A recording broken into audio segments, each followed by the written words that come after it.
Ce devait être un moment solennel, mais l'inauguration d'une mosquée en Guinée s'est transformée en bousculade géante. Ces images datent du 27 mai dernier et montrent des centaines de fidèles prêts à tout pour entrer à l'intérieur de la nouvelle mosquée de Timbo.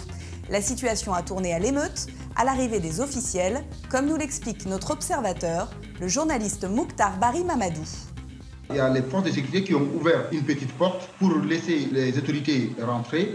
Et c'est là que les fidèles ont forcé la situation pour rentrer. Les gens sont tombés, d'autres ont été piétinés. C'est en ce moment que le chef de l'escadron mobile a décidé de tirer des gaz lacrymogènes. Donc ce fut maintenant une poursuite entre les forces de sécurité et les fidèles. Moi j'ai vu des fidèles poursuivre des agents de la gendarmerie et de la police avec des pierres, avec des matraques. La situation était très délicate. Le ministre d'État Ba Ousmane lui-même a été obligé de monter les barbelés pour être dans la cour de la mosquée. Le Premier ministre, lui, il a été obligé de fuir. Au-delà de ça, il y a eu les véhicules des ministres qui ont été caillassés.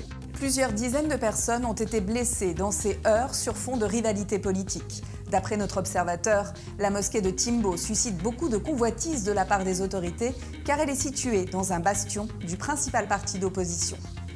Depuis que le président Alpha Condé est venu au pouvoir, un de ses objectifs premiers, comment récupérer Timbo, c'est le président même qui a financé la construction de cette mosquée. Ce n'est pas qu'à Timbo que cela est arrivé. Pas plus longtemps que le mois passé, il y avait l'inauguration d'une autre mosquée dans la préfecture de Tougué. Là-bas aussi, c'est un opérateur qui a investi plus de 30 milliards pour la construction d'une seule mosquée. Et aujourd'hui, pour concurrencer cette mosquée, le président a financé la construction d'une autre mosquée à près de 200 mètres de celle-là. Donc, les problèmes autour des mosquées, c'est devenu un problème politique. Les mosquées ont été politisées, tout est devenu politique en République de Guinée.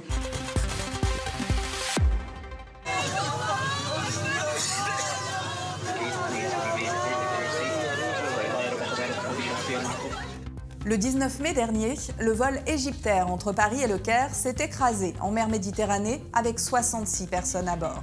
Comme à chaque événement international, ce drame a été l'occasion de beaucoup d'intox sur les réseaux sociaux. Commençons par cet exemple de désinformation. Cette vidéo montrant une boule de feu dans le ciel. Les images ont émergé sur la toile quelques jours après le crash. La légende explique que ce serait l'avion en feu filmé par des vidéastes amateurs grecs. Pourtant, une recherche sur YouTube permet de retrouver cette vidéo. Cette scène a été filmée en décembre 2015, en Californie, et il s'agit du passage d'une comète. Plus récemment, une nouvelle vidéo a été publiée sur Facebook. L'internaute affirme qu'il s'agit de l'intérieur de l'avion égyptaire avant le crash. On y voit des passagers en panique, alors que l'avion bouge beaucoup, on entend même des personnes crier. Nous avons vérifié cette vidéo et nous vous expliquons comment nous avons procédé. Premier conseil, lisez toujours les commentaires. Ici, un internaute explique que la vidéo aurait été prise dans un vol de la compagnie Etihad se rendant à Jakarta. C'est une première piste, mais il faut la vérifier. Notre conseil numéro 2, faire des recherches avec des mots-clés adaptés sur YouTube. Si vous allez sur YouTube et que vous tapez Jakarta Flight ou Avion Jakarta, vous allez retrouver une vidéo qui ressemble trait pour trait à celle que nous avons vue. En regardant la légende, on se rend compte que la vidéo a été publiée le 5 mai dernier. Il s'agissait bien d'un vol Abu Dhabi-Jakarta. L'avion avait traversé une zone de turbulence impressionnante. Plusieurs personnes avaient même été blessées. Mais parfois, faire des recherches avec des mots-clés ne suffit pas. Alors, voici notre dernier conseil. Utilisez un outil de recherche vidéo en ligne. Voici comment procéder. Installez un plugin comme Download Helper. Cet outil permet de récupérer les flux vidéo. En lisant la vidéo, elle est automatiquement téléchargée par le plugin. Ce fichier vidéo, téléchargez-le sur votre compte YouTube personnel, en pensant à cocher la case « Non répertorié ». Récupérez ensuite son URL et rendez-vous sur l'adresse www.amnestyusa.org Citizen Evidence. C'est un outil de vérification qui va rechercher sur Google toutes les vignettes associées à la vidéo.